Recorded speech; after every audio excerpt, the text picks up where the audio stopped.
Hello दोस्तों, so what is up. उम्मीद है सब बढ़िया होगा। अब वीडियो को शुरू करते हैं।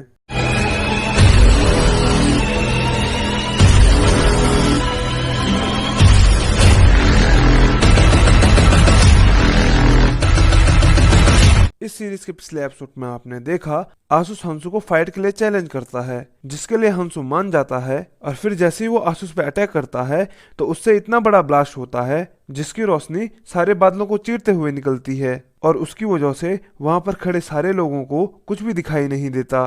तो अपने ऐसे अटैक को देखकर हंसू बहुत बुरी तरह डरते हुए कहता है, ये तो दिक्कत हो गई, मुझे नहीं लगा था मेरा अटैक इतना पावरफुल होगा। क्या प्रिंस आसुस इसकी वजह से मर गया होगा? मुझे जितनी जल्दी हो सके यहाँ से भाग जाना चाहिए। इतना कहकर वो अपनी जी जान से भागने लगता है और जाते जाते कहता है, मुझे माफ कर देना। तो उसके जाते ही हम आसुस को देखते हैं जिसकी काफी बुरी हालत हो रखी होती है और वो अपनी टूटी तलवार को देखकर कहता है, मेरी पावर से फ्यूज होने के बाद भी ये स्वॉर्ड इतनी आसानी से कैसे टूट गई? और ऊपर से उसका अटैक इतना तेज था कि मैं कुछ देख भी नहीं पाया। मिस्टर हंसू, सच में तुम एक मॉन्स्टर हो। पर तभी जूली और लाइसा उसकी चिंता करते हुए कहते हैं, प्रिंस आसुस आप ठीक हो ना? जिस पर वो खड़े उठते हुए कहता है, हाँ मैं बिल्कुल ठीक हूँ। ये दुनिया सच में इतनी बड़ी है कि तुम कितनी भी कोशिश कर लो, कोई ना कोई तुमसे ताकतवर तुम्हें मिल ही जाएगा। पर तभी जूली उससे कहती है, वो तो एकदम यहाँ से भाग गया। तो आसुस कहता है, ये तो मेरी वीकनेस थी जो मैं उसके हमले को संभाल नहीं पाया। उसने जैसा अटैक किया था तो उसे लगा होगा कि मैं उसके अटैक से बच नहीं पाऊंगा और मारा जाऊंगा, इसलिए वो शायद यहाँ से भाग गया। क्या तुम दोनों उसे मनाने में मेरी मदद करोगे? जिस पर वो दोनों कहती हैं, हाँ बिल्कुल, हम अभी उसे बुला के लाते हैं। और इतना कहकर वो दोनों वहां से चली जाती हैं। उसके बाद हमें सेंटेस की तरफ का सीन दिखाया जाता है, जो अपने कमरे में पहुंच जाती है और एक बंदे से कहती है, क्या कोई मेरे रूम में मेरी परमिशन के बिना आया था? जिस पर वो बंदा कहता है, नहीं सेंटेस, आज तो ऐसा कोई नहीं आया।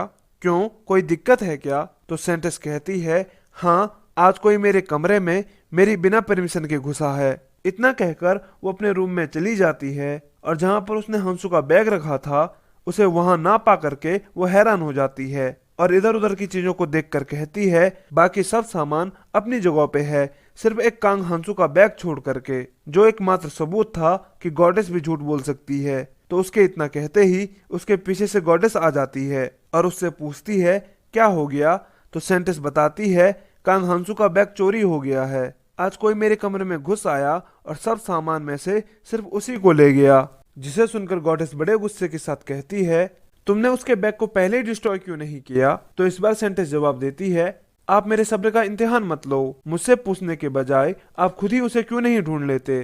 तो सेंटेस का ऐसा जवाब सुनने के बाद गॉडेस बड़ी फ्रस्ट्रेशन के साथ वहां से चली जाती है। जिसके बाद सेंटेस कहती है, मेरा सर पहले ही दर्द से फटा जा रहा है। उसके इतना कहते ही उसके पीछे रखा हुआ क्रिस्टल चमकने लगता है और कोई उससे कहता है, सब कुछ ठीक है ना सेंटेस? जिस पर वो कहती है, ये तो प्रिंस आसुस का मैसेज है। और फिर वो उससे कहती है, ऑर्क के गायब होने को लेकर तुम्हारी जो इन्वेस्टिगेशन चल रही थी वो कैसी चल रही है? जिस पर प्रिंस उसे बताता है, वो कुछ खास नहीं चल रही।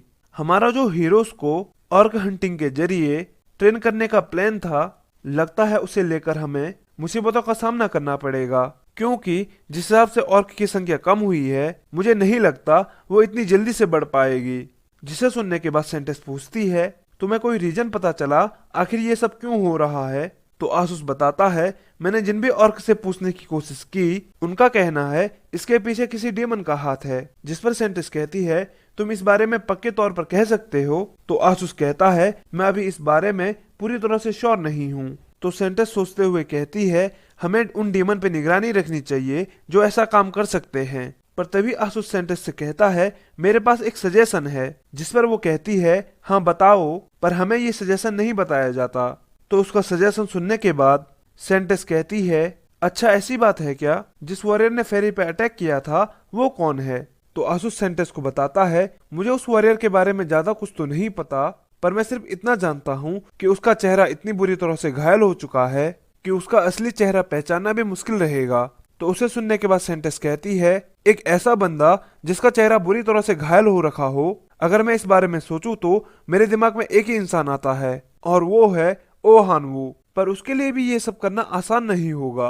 तो सेंटेस के मुंह से हानवू का नाम सुनकर आसुस कहता है, अगर ऐसी बात है तो मैं अभी बंदोबस्त करता हूँ कि वो आगे से ऐसा कुछ भी न कर पाए।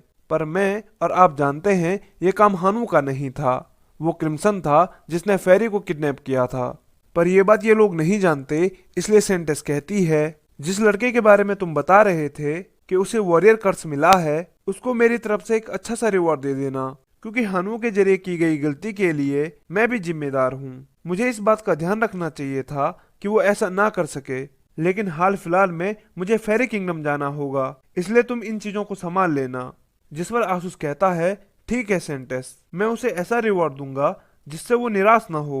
उसके इतना कहते ही सेंटेस वहां से चली जाती है, जिसके बाद आसूस कहता है अगर मुझे उसे अपना नाइट बनाना है तो उसके लिए इस लेवल का आर्मर काफी नहीं रहेगा। तो आसूस के इतना कहते ही हमें हंसू की तरफ का सीन दिखाया जाता है, जो बड़ी जल्दी के साथ डीमन से कहता है कॉस्मोक जल्दी से अपना सारा सामान पैक करो, हमें अभी यहाँ से भागना होगा, वरना प्रिंस आसूस की हत्या के जुर्म में हमें मौत की सजा दी जाएगी। और तुम्हें मेरी चिंता करने की कोई जरूरत नहीं है, मैं बहुत आसानी से यहाँ से भाग जाऊंगा।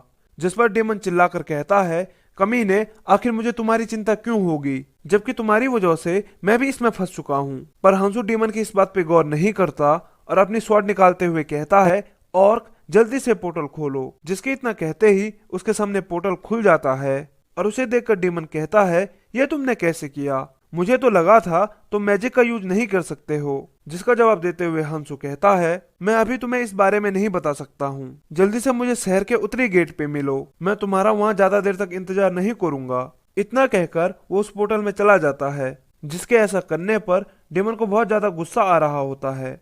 तो अब हमें दूसरी तरफ का सीन दिखाया जाता है, जहाँ वो पोर्टल खुला हुआ होता है और हंसू अपना सारा सामान उसके जरिए फेंक रहा होता है और कुछ देर के बाद वहां से बाहर निकल आता है। फिर वो जैसे सामने देखता है तो उसके सामने ये बंदा खड़ा होकर कहता है तुम इतनी जल्दी वापस लौट आए। तो हंसू उसको रिप्लाई देते हुए कहता है तुम कितने सही टाइम पे मिले हो, मुझे कुछ लोगों की जरूरत है। जिस पर वो बंदा कहता है तुम्हें कैसे लोग चाहिए।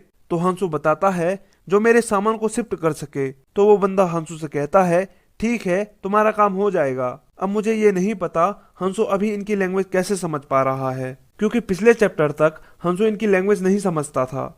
अब हो सकता है राइटर यहाँ पे सस्ते नशे फूक के बैठा हो, बाकी कोई बात नहीं, कहानी में पता चली जाएगा। तो अब वो गार्डन और हंसू से कहता है आखिर ये सब क्या है। तो हंसू उसका जवाब देता है अभी ये लोग मेरा सामान शिफ्ट कर रहे हैं तो इनको मारने की सोचना भी मत। जिस पर वो गार्डियन कहता है ये तुम्हारा कोई पर्सनल स्टोर हाउस नहीं है कि तुम यहाँ अपना सामान रख रहे हो।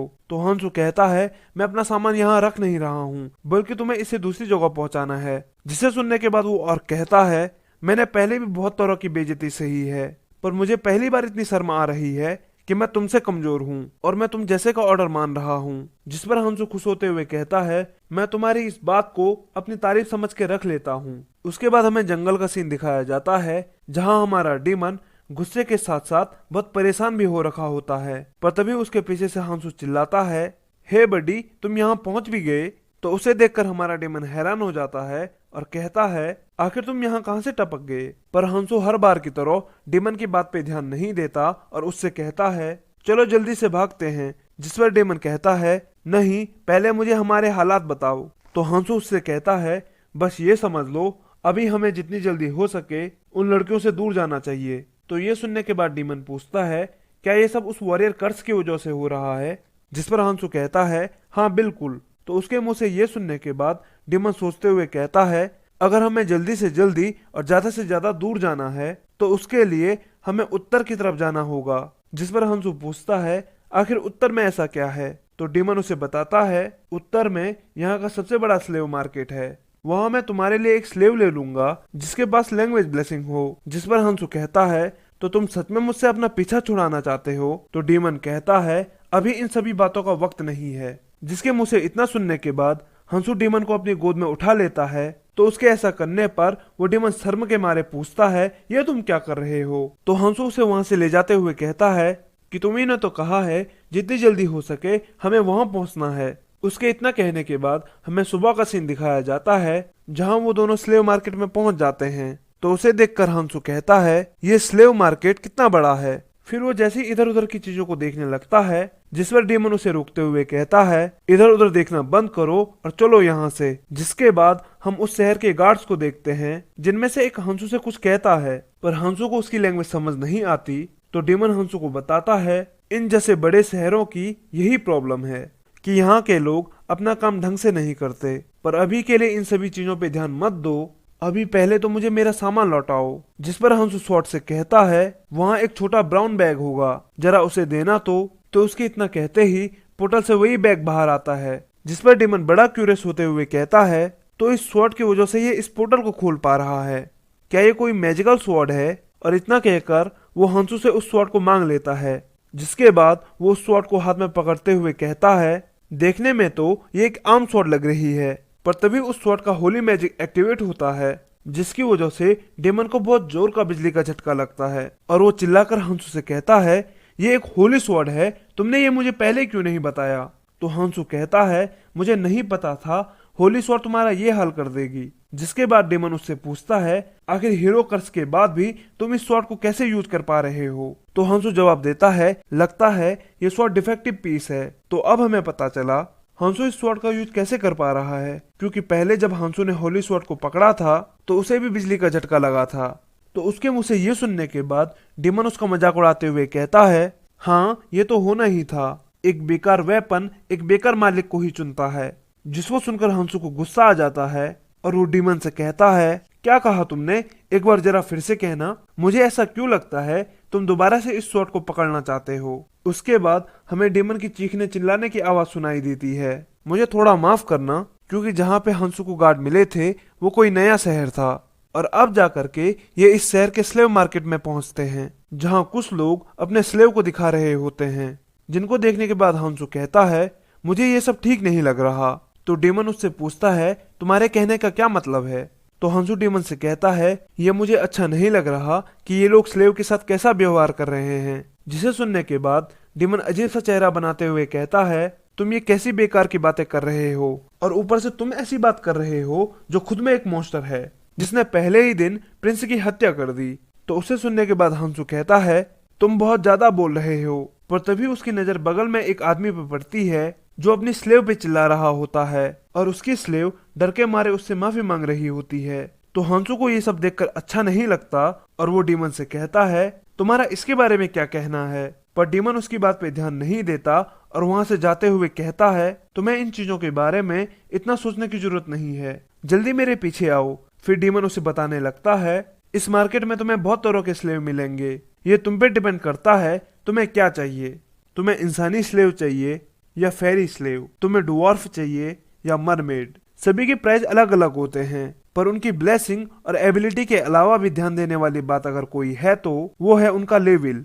अब क्योंकि मुझे पता है तुम्हें कहाँ ले जाना है तो पहले वहां चल लेते हैं, बाद में तुम्हें जब टाइम मिले तो खुद ही इस मार्केट को घूम लेना, क्योंकि इसके बाद जब मैं तुम्हें एक लैंग्वेज ब्लेसिंग वाला स्लेव दिला दूंगा तो मैं यहाँ से चला जाऊंगा।